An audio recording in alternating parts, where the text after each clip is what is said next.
Hi friends, welcome to our channel. మీరు కనుక ఇదే ఫస్ట్ టైం మా ఛానల్ని విజిట్ చేస్తే కనుక త్వరగా సబ్స్క్రైబ్ చేసేసుకోండి. మనకి మొత్తం 10 కేటగిరీస్కి సంబంధించిన ప్లేలిస్ట్ యాడ్ చేసి ఉన్నాయి, అవి కూడా చూసేయండి. రీసెంట్గా రిలీజ్ అయిన తిమ్మరాజుపల్లి టీవీ అనే తెలుగు మూవీ చూడడం జరిగింది. టోటల్ రన్ టైం వచ్చేసి 2 hours 30 minutes. బడ్జెట్ వచ్చేసి అప్రాక్సిమేట్లీ 1.5 to 2 crore రూపీస్ ఉండొచ్చు. నా మూవీ ఎక్స్పీరియన్స్ చెప్పాలంటే పర్లేదు, బాగానే ఉంది అండ్ వన్ టైం వాచ్ లాగా అనిపించింది.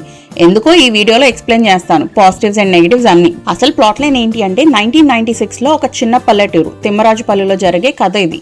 అక్కడ ఊర్లోకి ఎవరైనా స్కూటర్ కొన్నా లేదా ఇటుకలతో రాళ్ళు కట్టుకున్నా పెద్ద వింతే. అలాంటి టైంలో రాజప్ప అనే అతను మొదటిసారి టీవీ అండ్ డిష్ యాంటీనా లాంటివి సెటప్ చేయిస్తాడు ఇంట్లో. ఊరు వాళ్ళంతా అక్కడే పొద్దు నుండి రాత్రి దాకా టీవీ చూస్తూనే ఉంటారు. బట్ అనుకోకుండా ఒకసారి టీవీ మాయమైపోతుంది. దానివల్ల అన్ఎక్స్పెక్టెడ్ ఈవెంట్స్ మొదలవుతాయి. ఇంతకీ ఎవరు తీసుకెళ్లారు, దీనివల్ల ఎంతమంది ఇబ్బంది పడ్డారు అనేది మూవీలో చూస్తారు. పాజిటివ్స్ చెప్పాలంటే రూరల్ బ్యాక్డ్రాప్తో ఉండే ఆ కోర్ థీమ్, డైలెక్ట్ అథెంటిసిటీ అని చెప్పొచ్చు. రాయలసీమ యాసలో ఉంటాయి డైలాగ్స్ అన్నీ కూడా. ఎక్కడా కూడా ఆర్టిఫిషియల్గా లేదా ఓవర్ ద బోర్డ్ వెళ్తున్నారు హడావిడితో అని అనిపించలేదు. ఆ విషయంలో అప్రిషియేట్ చేయొచ్చు ప్రొడ్యూసర్ కిరణ్ అబ్బవరం అండ్ తేజేశ్వర్ రెడ్డి వేల్పుచర్లని. ఈ మూవీకి రైటర్ అండ్ డైరెక్టర్ వి మునిరాజు. ఈయనకి ఇదే మొదటి సినిమా. బేసిక్గా ఈ మూవీకి పల్లెటూరులో పెరిగిన వాళ్ళు లేదా మన పేరెంట్స్ అండ్ గ్రాండ్ పేరెంట్స్ లాంటి వాళ్ళు బాగా కనెక్ట్ అవుతారు అండ్ ఎంజాయ్ చేస్తారు. బట్ అర్బన్ ఆడియన్స్ అంత సింక్లో ఉండకపోవచ్చు, అన్లెస్ ఆ యాక్సెంట్ అండ్ విలేజెస్ ఇన్నోసెన్స్ గురించి ఐడియా ఉంటే తప్ప. కొన్ని చోట్ల మనకి సీనియర్ డైరెక్టర్ వంశీ గారి ఐడియాస్ లాగా అనిపిస్తాయి స్క్రీన్ ప్లే అదంతా. లైక్ లేడీస్ టైలర్, April 1 విడుదల లాంటివి. Rural drama, love track, comedy scenes కొన్ని డీసెంట్ ఉంటాయి. మరీ innovative, out of the box ideas అన్నట్లేం ఉండవు. బిగ్గెస్ట్ ప్లస్ వచ్చేసి యాక్టర్స్ అందరూ బాగా పర్ఫామ్ చేశారు. ఏదో యాక్షన్ కెమెరా స్టార్ట్ రోలింగ్ అనగానే స్టాట్యూ లాగా నిలబడి డైలాగ్స్ చెప్పడం కాకుండా ఆ నేటివిటీకి తగ్గట్టు కన్విన్సింగ్గా చేశారు. మనం నిజంగా ఒక పల్లెటూరు ప్రజలతో ఇంటరాక్ట్ అవుతున్నాం అనే ఫీలింగ్ అయితే వస్తుంది త్రూ అవుట్ ద మూవీ. హీరోయిన్స్గా చేసిన Sai Tej and Veda Jalandhar decent performance ఇచ్చారు. కొన్ని చోట్ల వేద పాత హీరోయిన్ సంఘవి గారిలా అనిపించింది లుక్స్ ప్రకారం. And other supporting actors like రాజప్పగా చేసిన ప్రదీప్ కోటే, ఊరి పెద్దగా అమ్మ రమేష్ అండ్ స్వాతి కరిమిరెడ్డి, ఇంకా చాలా మంది కూడా మూవీకి స్ట్రెంత్ అనే చెప్పాలి. బ్యాక్గ్రౌండ్ స్కోర్ అండ్ సాంగ్స్ పై వంశీకాంత్ రేఖానా బాగానే ఉంది. నా పర్సనల్ ఫేవరెట్ సాంగ్ వచ్చేసి గోకుల గోపాలక. లిరిక్స్ కానీ పిక్చరైజేషన్ అది అంతా నచ్చింది. మిగతా సాంగ్స్ అన్ని కూడా పర్లేదు, సిచ్యువేషనల్ గా ఉన్నాయి. సినిమాటోగ్రఫీ బై అక్షయ్ రామ్ పొడిశెట్టి బాగానే ఉంది. ఆ విలేజ్ థీమ్ కి రా అండ్ రస్టిక్ గా విజువల్స్ క్యాప్చర్ చేశారు. చిన్న మిస్టరీ ఉన్న డ్రామాకి తగ్గట్లుగానే ట్రై చేశారు, వర్కౌట్ అయింది. ప్రొడక్షన్ వాల్యూస్ బాగానే ఉన్నాయి. ఏ సీన్ లో ఎంత ఖర్చు పెట్టాలో అవన్నీ క్యాలిక్యులేటెడ్ గా ఉన్నట్లున్నారు.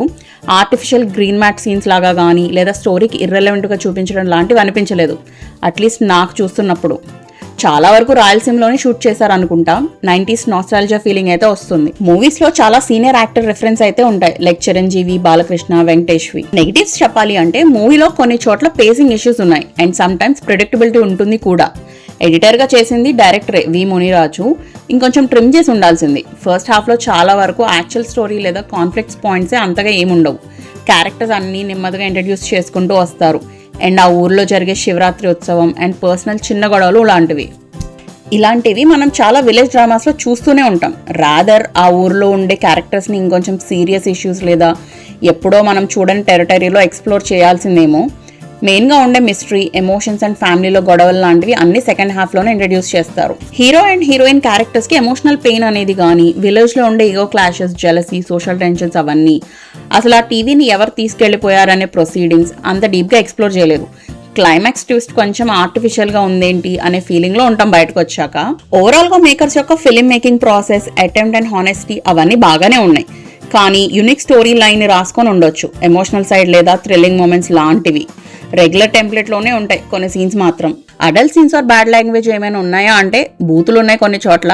నా పర్సనల్ ఒపీనియన్ అయితే అవసరం లేదన్ని. పోస్ట్ క్రెడిట్ సీన్స్ ఏమైనా ఉన్నాయా అంటే ఏమీ లేవు. ఇదంతా కాదండి అసలు మూవీ చూడొచ్చా లేదా అంటే, మీకు గనక బలగం, సినిమా బండి, కమిటీ కుర్రాళ్ళు లాంటి విలేజ్ సెంట్రిక్ సెట్టింగ్స్ తో ఉండే మూవీస్ ఇంట్రెస్ట్ ఉంటే ఈ movie నచ్చొచ్చు.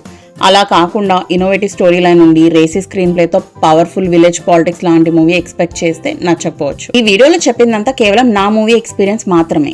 Thanks for watching. Please like, share and subscribe if you like our content. అంతేగాక మీ వాల్యుబుల్ సజెషన్స్ని కమెంట్ సెక్షన్లో మెన్షన్ చేయండి.